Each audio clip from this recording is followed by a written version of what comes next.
अनेक जणांची कंबर दुखते, त्यासाठी काय करायचं? अत्यंत सोपा आणि सहज एक्सरसाइज आहे. कसं करायचं ते बघूया आपण.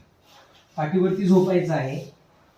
दोन्ही टाचा आपल्या सीटला लावायचे, गोटे पकडायचे. ज्यांना शक्य त्यांनी पकडा, शक्य नसेल तर सरळ ठेवा.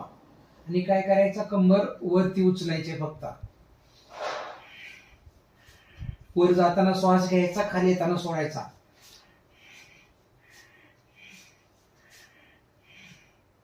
वीस ते 25 वेळा करू शकताय.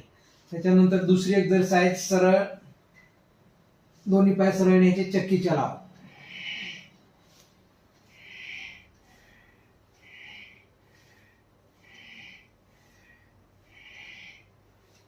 श्वासाच्या गती बरोबर करायचंय. हेही 20 ते 25 वेळा करू शकताय. सहजपणे करायचं, कुठलाही त्रास होणार नाही याची काळजी घेऊया. आणि